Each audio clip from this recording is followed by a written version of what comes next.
So ఇవాళైతే మనం చిక్బల్లాపూర్ వెళ్తున్నాం అనమాట. This is my second time. So ఫస్ట్కి ఇప్పటికి చాలా చేంజెస్ అయితే ఉన్నాయన్నమాట. ఇప్పుడు మమ్మీ వాళ్ళతో రావడము, ఫస్ట్ నేను మా ఫ్రెండ్స్తో అయితే వెళ్ళాను. సో ఈ టైం అన్న లాస్ట్ టైం వచ్చినప్పుడు కూడా సేమ్ ఇదే టైం అనమాట. బట్ ఇప్పుడైనా సరే త్వరగా వద్దాం అనుకున్నాము. చాలా ట్రాఫిక్ ఎక్కువ ఉంది. సో అట్లీస్ట్ కొంచెం లైట్ ఉన్నా సరే తీయచ్చు. చూద్దాం. Mummy good morning.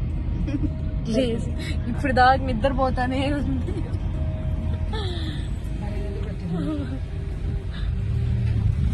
So view కూడా బాగుందన్నమాట. సన్సెట్ టైంకి వెళ్ళాము. యాక్చువల్లీ 2కి 1కి అలా స్టార్ట్ అయితే మనం రీచ్ అయ్యే టైంకి 3:30 to 4 అలా వెళ్తాము. ఎట్ ద సేమ్ టైం మనం లైటింగ్లో చూసినట్టు ఉంటుంది. అండ్ సెకండ్ వచ్చేసరికి మళ్ళీ నైట్ లేజర్ షోకి కూడా మనం చూసినట్టు ఉంటుంది అనమాట. అది బెస్ట్ టైమ్. మామూలుగా కొంతమందికి ఈవినింగ్ టైంలో కుదరకపోతే మార్నింగ్ వచ్చేసి వెళ్ళిపోవచ్చు, ఏం కాదు. అండ్ ఇది ఎంట్రన్స్లో మొత్తం అందరు అటు ఇటు స్టాల్స్ పెట్టేశారనమాట. సో చిక్బల్లాపూర్ ఎంట్రన్స్ మనం ఇది వరకు అయితే ఈ రోడ్స్ అన్నీ కూడా అంత ఏం బాగలేదన్నమాట. నార్మల్ మట్టి రోడ్స్ అలా వేసేసారు. బట్ ఇప్పటికి చాలా డెవలప్ చేసేసారు ఆల్మోస్ట్. నేను already last year same video post చేశాను. అప్పటికి ఇప్పటికి మీరు కంపేర్ చేసి చూసుకోవచ్చు అనమాట. చాలా అయితే డెవలప్ చేసేసారు. అండ్ ఇప్పుడు ట్రాన్స్పోర్ట్ కూడా ఉంది మనకి. డైరెక్ట్ బెంగళూరు నుంచి ఇక్కడికి డైరెక్ట్ బస్సు ఉందన్నమాట. సో మొత్తం పికప్ అండ్ డ్రాప్ వాళ్ళే చూసుకుంటారనమాట. పర్ హెడ్ అరౌండ్ 500 అలా ఛార్జ్ చేస్తారు. Not only this place and ఇంకొక ప్లేస్ కూడా ఏదో యాడ్ చేస్తున్నారు. బట్ ఫ్రమ్ మెజెస్టిక్ నుంచి మనకి అవైలబిలిటీలో ఉంటాయి బస్సెస్ అయితే.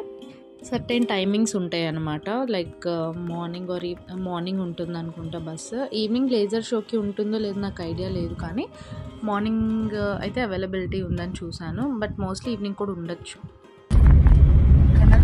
లాస్ట్ టైం వచ్చినప్పుడు ఏం లేవు, నార్మల్ మట్టి రోడ్స్ అలా ఉన్నాయి అన్నమాట. ఆల్మోస్ట్ 1 year అయింది.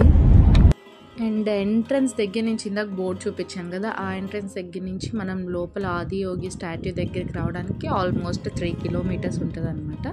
అండ్ ఒక 500 కాదు, ఒక 1 kilometer నుంచి మనకి దూరం నుంచి చాలా క్లియర్గా అయితే కనిపిస్తుంటుంది. అండ్ సైడ్ కూడా స్టాల్స్ అన్నీ ఉంటాయి అన్నమాట. పార్కింగ్కి వాళ్ళు అరౌండ్ 50 rupees అలా ఛార్జ్ చేస్తున్నారు కార్ పార్కింగ్కి అయితే. అండ్ చాలా మంచి వైబ్ అయితే వస్తుంది అనమాట. పీస్ఫుల్గా ఒక మ్యూజిక్, వైబ్రేటింగ్ మ్యూజిక్ ఒకటి కంటిన్యూస్గా ఉంటానే ఉంటుంది అనమాట.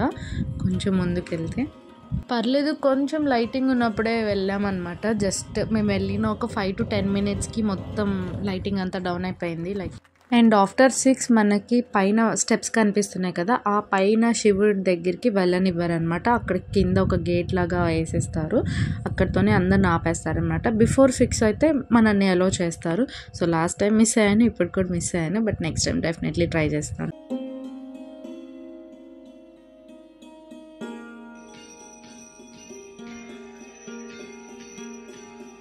అండ్ జనరల్గా లేజర్ షో 7:30కి ఆర్ 7కి స్టార్ట్ చేస్తారనమాట. బట్ ఆ రోజు ఏదో స్పెషల్ పూజ ఉందన్నమాట. చాలా మంది వచ్చారు అండ్ వివిఐపి సంథింగ్ అందరు ముందు కూర్చుని ఉన్నారు. అండ్ మేము వెళ్ళింది కూడా ఆ రోజు మండే అనమాట. మండే మేము అసలు ఎక్స్పెక్ట్ చేయలేదు అంతమంది ఉంటారని. చాలా తక్కువ మంది ఉంటారు. ఎంతమంది ఉంటారు అసలు ఆ రోజు లేజర్ షో ఉంటుందా ఉండదా? బేసిక్గా సండే సాటర్డేనే ఉంటుందని అనుకున్నాము. బట్ ఎవ్రీ సింగిల్ డే ఉంటుంది. ఎవ్రీ డే కూడా ఆల్మోస్ట్ ఇంతే మంది జనాలు అయితే వస్తారనమాట.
అండ్ లాస్ట్ టైంకి ఇప్పటికీ ఈ లేజర్ లైట్స్ అయితే చాలా చేంజ్ చేశారనమాట. లాస్ట్లో ఫైనల్ టచ్ ఇక్కడ లేజర్స్ పడుతున్నాయి కదా లైటింగ్, ఇవి ఆపోజిట్ మౌంటైన్స్ మీద రిఫ్లెక్ట్ అవుతున్నాయి అన్నమాట. ఆ మ్యూజిక్కి వాటికి చాలా అంటే చాలా బాగుంది. సో మీరు కూడా చూసేయండి.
సో చాలా అంటే చాలా మంచి వైబ్ అనమాట. లాస్ట్ టైం కంటే ఈ టైం నేను చాలా ఫీల్ అయ్యాను. అండ్ ఆ లాస్ట్ లైట్స్ కూడా చాలా బాగున్నాయి అన్నమాట మొత్తము.